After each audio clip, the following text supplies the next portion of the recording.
जय काली माई भद्र वाली।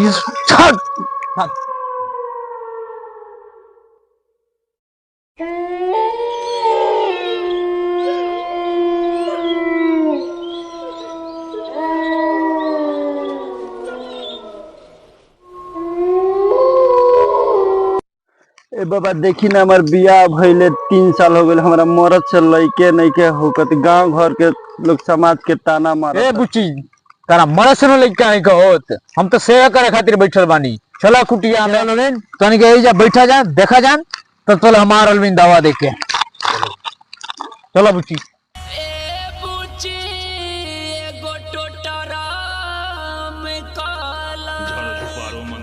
बाबा जी के हंटर मारो ऐसे कहे देखो तारू सीधे आके हंटर मारो। ए बुच्ची एगो टोटरा में काला लवंग जरा लया पंखड़ी में